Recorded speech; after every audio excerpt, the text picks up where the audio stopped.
कांग्रेस की तरह भाजपा ने भी अगले लोकसभा चुनाव में लक्षित लड़ाई की रणनीति बनाई है, लेकिन कांग्रेस से उलट भाजपा का लक्ष्य ऐसे राज्य हैं जहां वो पारंपरिक रूप से मजबूत नहीं रही है।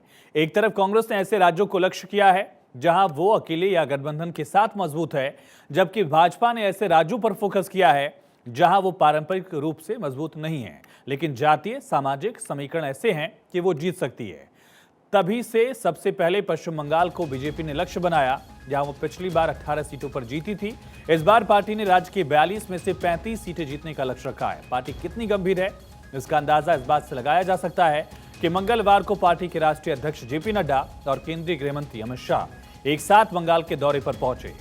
भाजपा को उम्मीद है कि अगर वो अपने वोट आधार में 1 से 2% का भी इजाफा कर लेती है तो 30 से ज्यादा सीटें जीत सकती है।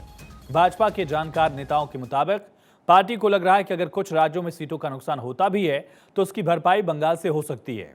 इसके अलावा कांग्रेस दक्षिण भारत के 4 राज्यों को लक्ष्य बना रही है जहां उसका आधार कमजोर है। यहां तक कहा जा रहा है कि प्रधानमंत्री नरेंद्र मोदी या गृहमंत्री अमित शाह में से कोई दक्षिण भारत में चुनाव भी लड़ सकता है। कर्नाटक के अलावा आंध्र प्रदेश, तेलंगाना, केरल, तमिलनाडु की 101 लोकसभा सीटों में से भाजपा के पास 4 सीटें हैं। इसे 2 अंकों में पहुंचाने की रणनीति पर भाजपा लगातार काम कर रही है, राजनीति कर रही है। भाजपा को तमिलनाडु की कन्याकुमारी सीट पर 4 लाख से ज्यादा वोट मिले थे और तिरुवनंतपुरम सीट पर 3 लाख से ज्यादा वोट। इन दोनों सीटों पर इस बार जीत के इरादे से भाजपा लड़ेगी। आंध्र प्रदेश में पवन कल्याण की जनसेना पार्टी से भाजपा ने तालमेल कर लिया है। संभव है कि टीडीपी से भी तालमेल हो सकता है, वहां भी भाजपा खाता खोलने की उम्मीद कर रही है।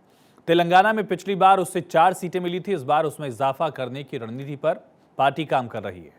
सियासी जानकारों का कहना है कि कांग्रेस के विपरीत कमजोर आधार वाले राज्यों पर ज्यादा फोकस करने वाला नरेंद्र मोदी और अमित शाह का ये नया प्रयोग जबरदस्त सफल हो सकता है।